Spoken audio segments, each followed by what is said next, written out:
ఉత్తరాంధ్రలో ఆ జిల్లా చాలా కీలకం. అక్కడ టీడీపీకి జిల్లా అధ్యక్షుడు రావాలి. ఉద్యమాల ఖిల్లాలో సైకిల్ను నడిపే సారథి కోసం అన్వేషిస్తోంది పార్టీ. ఇక ఇప్పటికే కొందరి పేర్లను పరిశీలిస్తోంది. అయితే అర్హత లేకపోయినా తాను రేసులో ఉన్నానంటూ ఆ నేత తెగ ప్రచారం చేసుకుంటున్నారట. మేకపోతు గాంభీర్యాన్ని ప్రదర్శిస్తూ తమ్ముళ్లను కంగారు పెడుతున్నారట. స్టేట్ మినిస్టర్, సెంట్రల్ మినిస్టర్లకు తానే రైట్ హ్యాండ్, లెఫ్ట్ హ్యాండ్ అంటూ చెప్పుకుంటున్నారట. క్రమశిక్షణకు మారుపేరును చెప్పుకునే తెలుగుదేశం ఆరోపణలు ఉన్నటువంటి ఆ వ్యక్తి జిల్లా అధ్యక్షుడు పగ్గాలు ఇస్తుందా? అసలు ఆ జిల్లాలో ఏం జరుగుతోంది?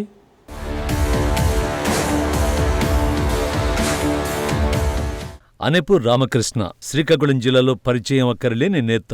ఆమదాలవలస నియోజకవర్గం బూర్జ మండల నాయకుడు. ఆర్ఎంపీగా తన జీవితాన్ని ప్రారంభించిన ఆయన భూమాఫియా, తగాదాల్లో ఉన్న భూముల్ని కొనడం, బెదిరించడం, ఇలా పలు సెటిల్మెంట్లు చేస్తూ కోట్లకు పడగలెత్తాడు. అంతేకాకుండా రాష్ట్ర, జిల్లా స్థాయిలో కొంతమంది పెద్దల ఆశీస్సులతో మాక్ఫెడ్ డైరెక్టర్ గా నియమించబడ్డారు. ఇప్పుడు ఈయన చేస్తున్న అవినీతికి ఇలాంటి చిన్న చిన్న డైరెక్టర్ పోస్టులు పనికిరావని ఏకంగా టీడీపీ జిల్లా అధ్యక్షుడి పదవికి గురిపెట్టాడట.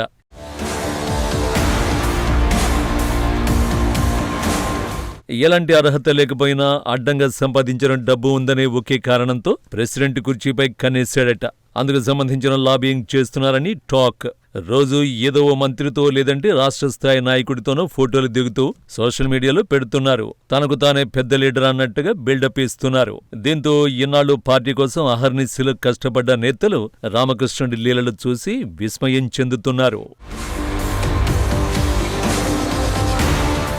తాను జిల్లా అధ్యక్షునవుతానని, తనకు అన్ని అర్హతలు ఉన్నాయని అధిష్టానానికి సంకేతాలిచ్చే విధంగా కలరంగిస్తున్నారు రామకృష్ణ.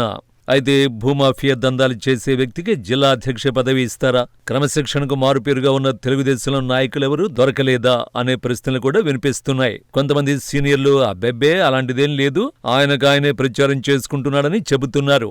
రామకృష్ణ పబ్లిసిటీ వెనుక ఎవరున్నారు, ఆయన ధైర్యం ఏమిటి అనే ప్రశ్నలు వినిపిస్తున్నాయి. రాష్ట్ర మంత్రి అచ్చెన్నాయుడు, కేంద్ర మంత్రి రామ్మోహన్ నాయుడు తానేం చెప్తే అది చేస్తారని సన్నిహితులతో చెబుతున్నారట రామకృష్ణ. నిజానికి గతంలో తెలుగుదేశం పార్టీకి వ్యతిరేకంగా స్వతంత్ర అభ్యర్థిగా స్థానిక సంస్థల కోటా ఎమ్మెల్సీగా పోటీ చేసిన సదరు వ్యక్తి మరల పార్టీలోకి ఎప్పుడొచ్చాడనే విషయం మాత్రం ఎవరికీ తెలియదు. ఇలాంటి నిబద్ధత లేని వ్యక్తులు అధ్యక్షులవుతారని చెప్పుకోవడం ఆశ్చర్యం కలిగిస్తోంది. అంతేకాకుండా ఏ కార్యక్రమం జరిగినా నేనున్నాను అంటూ చెప్పుకునేందుకు అక్కడ ప్రత్యక్షమవుతూ ఉంటాడు. కానీ రాష్ట్ర, కేంద్ర మంత్రుల దగ్గర ఆయనకంత సీన్ లేదట.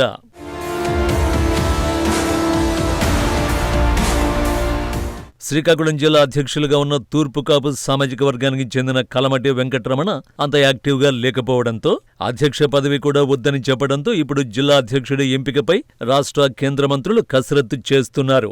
దీంతో జిల్లా అధ్యక్షుడి రేసులో ఉన్నారని రామకృష్ణ సంకేతాలివ్వడంతో ఒక్కసారిగా తమ్ముళ్లు ఉలిక్కిపడ్డారు. ఇక జిల్లా అధ్యక్షుడి రేసులో శ్రీకాకుళం ఎమ్మెల్యేగా పనిచేసిన గొండు లక్ష్మీదేవి, ఎచ్చెల నియోజకవర్గానికి చెందిన చౌదరి బాబ్జీ పేర్లు వినిపిస్తున్నాయి. అలాగే తూర్పు కాపులకు సంబంధించి పీరికట్ల విశ్వప్రసాద్, పీరికట్ల విఠల పేర్లు పరిశీలిస్తున్నారు టీడీపీ అగ్రనేతలు. మరి చూడాలి టీడీపీ జిల్లా అధ్యక్ష బాధ్యతలు ఎవరిని వరిస్తాయో.